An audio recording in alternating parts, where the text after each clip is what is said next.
kembali lagi bersama kami masih dalam rangka panduan pelaksanaan penyetaraan jabatan administrasi ke jabatan fungsional. Sebelum kita lanjutkan, bagi teman-teman, bagi saudara-saudaraku yang belum subscribe, silakan menekan tombol subscribe sehingga channel ini makin berkembang untuk bagaimana kami bisa menyajikan video-video bermanfaat untuk Anda semua. Jangan lupa tekan tombol lonceng agar teman-teman sekalian bisa mendapatkan notifikasi dari video-video baru yang kami rilis di YouTube. Terima kasih bagi yang sudah subscribe. Semoga video-video kami bermanfaat untuk Anda semua. Kita lanjutkan yang masih dalam tahapannya dengan penyetaraan jabatan. Pertanyaan berikutnya adalah bagaimanakah menghitung perolehan angka kredit bagi pejabat administrasi dengan pangkat tertinggi yang mengalami penyetaraan jabatan? Jawabannya, yang pertama, penghitungan angka kredit bagi pejabat administrasi dengan pangkat tertinggi pada jabatan administrasinya dilakukan berdasarkan pertimbangan bahwa penyetaraan jabatan administrasi dengan pangkat tertinggi hanya dilakukan kenaikan jenjang jabatan dengan persyaratan mengumpulkan angka kredit sebesar angka kredit kenaikan pangkat pada jenjang jabatannya. Jadi ini untuk pejabat administrasi yang telah menduduki pangkat puncak. Nanti kita lihat di tabel pangkat puncak seperti apa. Yang kedua, besaran angka kredit yang ditetapkan yaitu sebesar nilai angka kredit kumulatif pada pangkat satu tingkat lebih rendah dari pangkat tertinggi pada jenjang jabatan yang sedang diduduki, dan jumlah angka kredit kumulatif kepangkatan sebelumnya pada jenjang yang diduduki. Nah, untuk menghitungnya ini ada dua cara juga, yaitu yang pertama cara konvensional dan yang kedua adalah cara konversi integrasi. Langsung saja kita lihat. Kolom yang pertama ini adalah jabatan administrasi. Jabatan administrasi di sini adalah pelaksana eselon 5, pengawas eselon 4, dan administrator eselon 3. Jadi untuk pelaksana eselon 5 itu pangkat golongan ruang itu 3B, tertinggi di atas adalah 3C. Sedangkan untuk pengawas eselon 4 itu pangkat tertinggi di pengawas eselon 4 itu 3D.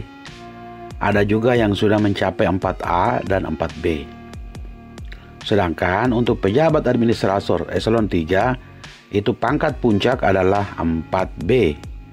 Dengan jenjang jabatan fungsional adalah ahli pertama untuk eselon 5, ahli muda untuk eselon 4, dan ahli madya untuk eselon 3. Sedangkan angka kredit untuk kenaikan pangkat pelaksana eselon 5 golongan pangkat golongan 3B itu adalah 50. Sedangkan untuk yang pangkat golongan 3C, angka kredit kumulatif kenaikan pangkat untuk ahli pertama pelaksana eselon 5 itu 3B sebesar 50 dan 3C 50. Jadi yang menentukan adalah ahli pertamanya ya, bukan pangkat golongan. Untuk angka kredit kumulatif kenaikan pangkat ahli muda 3D adalah 100, 4A dan 4B. Jadi ini adalah angka kredit kumulatif untuk kenaikan pangkat adalah 100 untuk ahli muda. Sedangkan ahli madya adalah 150. Semua itu memperoleh nilai pendidikan sebesar 100. Terus yang kedua, nilai diperoleh dari pangkat 3A itu semua memperoleh ya. Baik ahli pertama, ahli muda maupun ahli madya itu mendapat angka 50. 3B itu yang memperoleh hanya ahli muda dan ahli madya. Sedangkan ahli pertama tidak memperoleh angka dari golongan 3B, masing-masing memperoleh angka 50.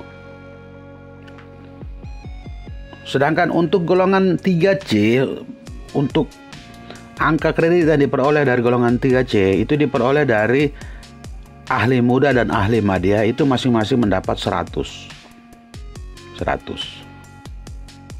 Sedangkan didapat dari 3D hanya didapatkan oleh ahli madya. 4A juga didapatkan dari ahli madya sebesar 150. Sehingga totalnya adalah angka kredit total untuk ahli pertama adalah 150. Angka kredit total untuk ahli muda adalah 300. Dan angka kredit total untuk ahli madya adalah 550. Jadi pada saat pengangkatan SK pengangkatan itu total angka kredit yang termuat atau yang tertulis di SK pengangkatan adalah ini total. Jadi ahli pertama akan memperoleh SK pengangkatan sebagai pejabat fungsional dengan angka kredit sebesar 150. Sedangkan ahli madya itu akan memperoleh SK penetapan angka kredit dengan jumlah angka kredit sebesar 300. Sedangkan ahli madya itu di SK akan tertulis total angka kredit sebesar 550. Ya. Ini dihitung berdasarkan cara konvensional. Untuk organisasi kami itu menggunakan cara konvensional sehingga bagi ahli muda itu angka kreditnya sebesar 300. Dan ahli madya angka kreditnya sebesar 550. Konversi integrasi. Jadi ahli pertama sama angka kredit kumulatif kenaikan pangkat 50 sebesar 50. Ahli muda angka kredit kumulatif untuk kenaikan pangkat sebesar 100. Dan ahli madya angka kredit kumulatif kenaikan pangkat sebesar 150. Ahli pertama juga memperoleh angka kredit dari golongan 3A-nya sebesar 50. Ahli muda dari 3C sebesar 100. Dan ahli madya dari 4A sebesar 150. Jadi kalau menggunakan metode konversi integrasi itu akan tertulis kalau ahli pertama total angka kredit sebesar 50. Ahli muda total angka kredit sebesar 100 dan ahli madya total angka kredit sebesar 150. Jadi kalau bagi yang telah mendapat SK surat keputusan penetapan sebagai pejabat fungsional bisa dilihat di SK. Untuk kami ahli muda itu angka kredit sebesar 300 dan ahli madya angka kredit sebesar 550. Saudara-saudaraku sekalian, bagi yang belum subscribe itu bisa menekan tombol subscribe, tombol lonceng untuk mendapatkan notifikasi video-video berikutnya, karena pada video berikutnya kami akan membahas bagaimanakah menghitung perolehan angka kredit bagi pejabat administrasi dengan pangkat lebih rendah dari norma pangkat pada jenjang jabatan penyetraannya. Jadi kalau misalnya eselon 5 ahli muda itu masih bergolongan 3C, dia belum mencapai angka puncak 3D. Dan kalau untuk ahli madya itu pangkat golongan baru 4A, belum mencapai pangkat puncak 4B. Itu bagaimana cara menghitung perolehan angka kreditnya? Pada video berikut akan kami bahas tentang hal tersebut. Terima kasih, tetap semangat, salam sehat untuk kita semua.